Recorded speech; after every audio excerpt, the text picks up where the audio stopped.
おはようございます。10時になりましたので、始めさせていただきたいと思います。Good morning. Yeah, I think it's 10 a.m. and so we get started. Very important housekeeping thing. Your interpretations, we have this simultaneous interpretation today between English and Japanese. Channel 1 is English.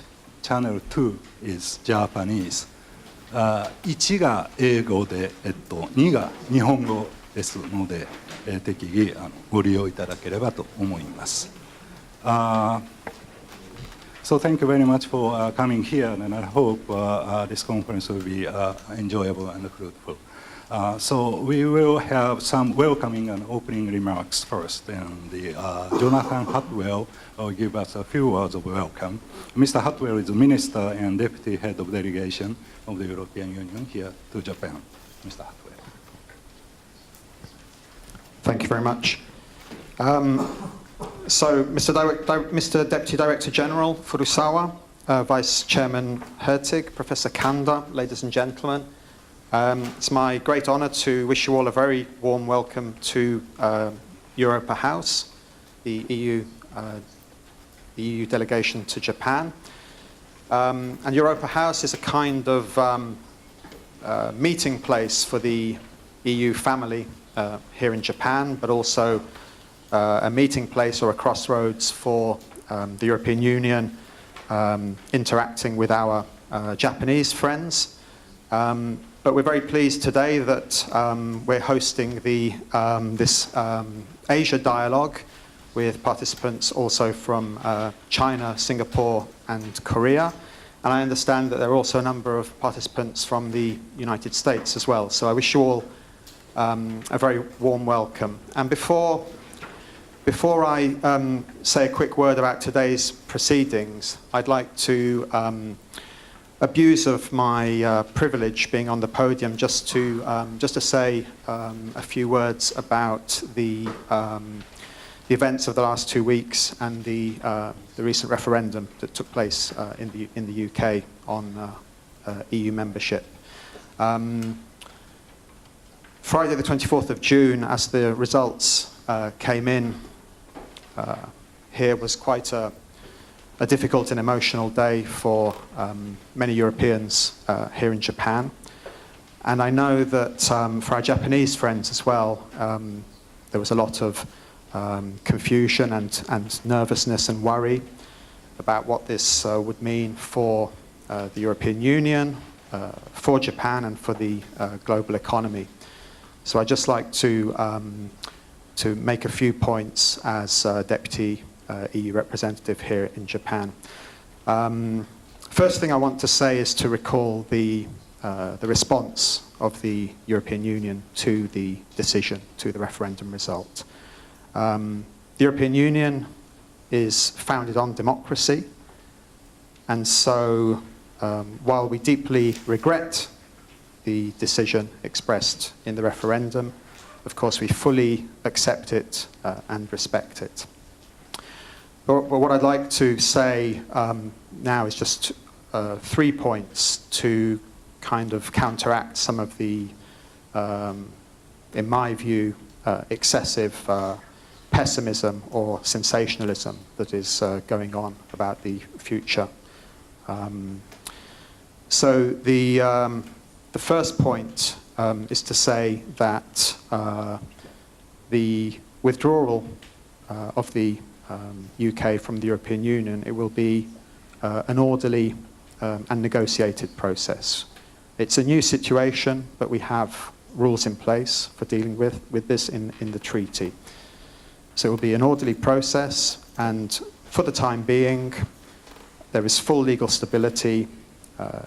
European Union law continues to apply fully in the UK until the procedure is completed. And the second point I would like to share, particularly with our Japanese friends, but of course it's for everybody, is do not underestimate the unity and the determination that has been shown by the other EU leaders and the strong attachment to the European integration process. We're very proud of our achievements as European Union in consolidating peace and prosperity and reconciliation in Europe after the Second World War, and in bringing together a divided continent after the Cold War, which, as you know, was recognized with the Nobel Peace Prize in 2012. But there's a clear conviction as well that the European Union is not only about the past, it's not only about history, but it remains fully relevant as a response to the challenges of the 21st century, and there's a strong determination on the part of the other 27 member states to continue. And the third point I would like to mention is that while the withdrawal process is going on, the European Union will remain a strong global actor and an outward-looking partner, and we will continue to cooperate closely with our international partners, including Japan. We have a wide range of common interests, and with our combined weight, we can together shape outcomes for the benefits of our citizens on issues such as security, prosperity, innovation, countering climate change, but also, and that brings me to today's events, today's proceedings, exchange of best practice on how to regulate the economy in the public interest. So today's conference, we're very pleased, as I said, to be hosting it. It will cover important topics such as the role of sovereign owners, shareholder activism, and the public interest, and the shareholder-stakeholder dilemma. And we firmly believe that it's through this type of dialogue that experts can exchange views and best practices that will contribute to building and improving effective corporate governance in our respective regions. And we also strongly believe that an effective corporate governance framework is of crucial importance because well-run companies are more likely to be more competitive and more sustainable in the long run, and also to deliver wider societal benefits. This dialogue is very timely, as in the European Union we've introduced and adopted a number of initiatives related to the enhancement of our corporate governance framework over the last 5 years. Corporate governance has also been one of the key areas of reform here in Japan over the last few years. As European Union, we very much welcome the Japanese reforms, which we believe further improve the business environment here in Japan.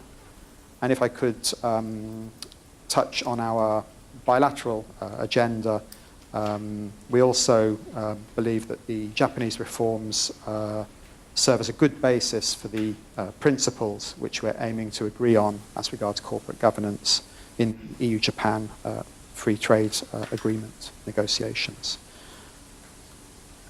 So I think I've taken more time than I was intending to, so I'll stop here. But thank you very much for your participation here today, and I wish you all the very best for a successful dialogue. Thank you.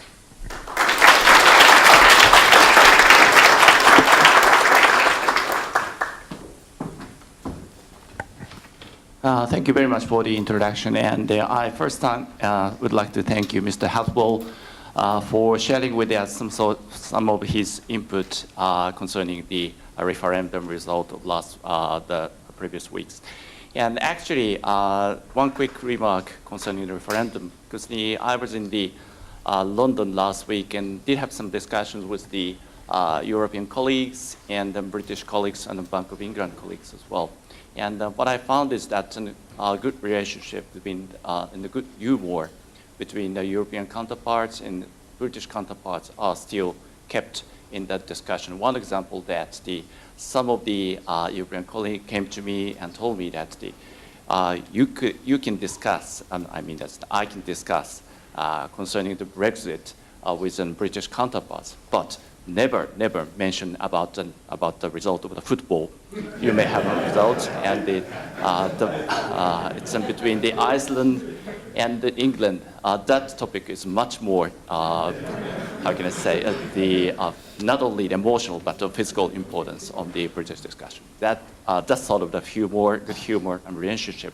So I believe is one of the foundation of the finding out the good result for their to perhaps the mothering through the way to find out how to divorce between those two countries. But I would like to come back to the topic of the corporate governance. And first, as an humble bureaucrat, I would like to review a little bit about some of the recent developments in the corporate governance sphere in Japan. Since late 2012, Japanese government has been engaged in the so-called Abenomics 3 Arrows economic policy, and the corporate governance reform has been ranked as priority number 1 in the structural reform agenda. And obviously, corporate governance enhancement process does not appear to be a natural evolution of market economy, but an accumulation of some spectacular barbarians at the gates type events and some not always very successful policy initiatives. In this sense, the reform is very path dependent. From the viewpoint of path dependency, one of the characteristics of Japanese current corporate governance reform is the sequence of introduction of corporate governance code and the stewardship code. I understand that globally, corporate governance code discussion, which mainly deals with the responsibility of corporate management side, has a longer history, at least since late 1990s. But stewardship code discussion, which directly deals with the responsibility of the institutional investor side, isn't comparatively new.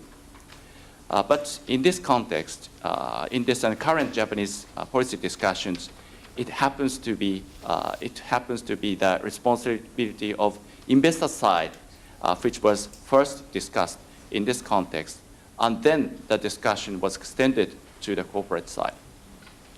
As a result, the stewardship code was formulated in 2014, and the corporate governance code was introduced last year. Of course, to have a good dialogue between investor side and the corporate management side, both corporate governance code and stewardship code has to function in tandem. I'm not quite sure if this sequence of events was intentional or not, but it seems to be fortunate in a sense that this greatly succeeded in mitigating the deep embedded skepticism against the short-termism of hedge fund type investors among corporate management in Japan. As a result, both code has been positively accepted both in investors, communities, and the corporate management side. But corporate governance reform is sort of the moving target, and we think what counts is to create a virtuous cycle, which means that better governance leads to better performance, then it leads to better and constructive dialogue between investors and management. In this regard, Japanese FSA established the follow-up council of the two codes last August. We will continue to closely monitor the developments in corporate governance and encourage the better dialogue between investors and the management. Those are the reviews of the current policy discussion in this field. At the same time, we observe some new issues arising as the discussion further deepens. One example might be the equity ownership of quasi-governmental bodies like government pension funds and central banks. Central banks might be sounds a little bit peculiar, but because of it's an expansionary monetary policy, the Bank of Japan has accumulated substantial amount of listed company stocks through the form of ETF investment. I understand today's session one's topic is the role of sovereign owners.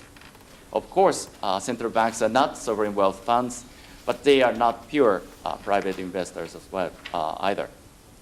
This one small example shows global capital markets are facing new challenges under this age of prolonged deflation and uncertainty. I really hope and believe that today's discussion will give us insightful and invaluable inputs to address these challenges. Thank you very much.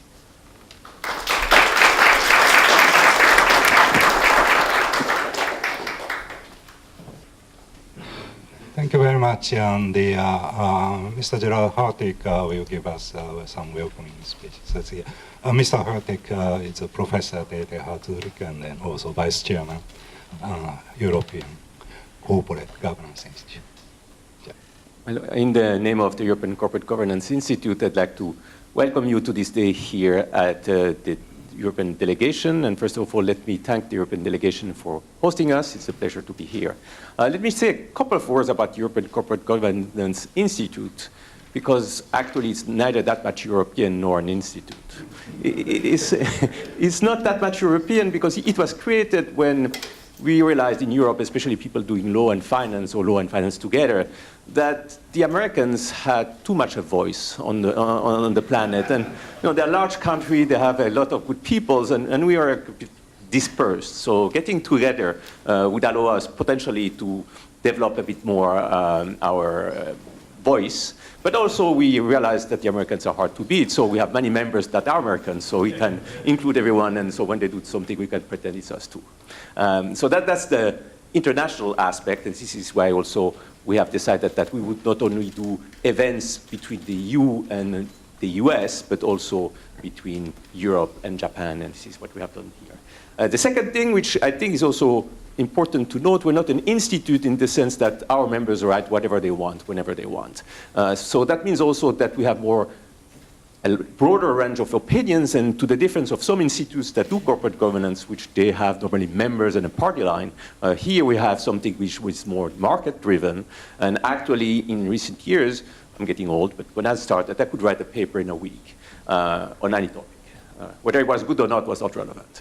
Whereas now, you have to have facts, you have to have data, and it's not unusual to devote 5 years to collect data and write a final paper, which is significantly different and makes corporate governance and the studies or the research related to it closer to the hard sciences that it used to be, which is a very nice development. Now, that does not mean that you have to believe everything my colleagues do or have the results they have, but it's something probably better than you had previously.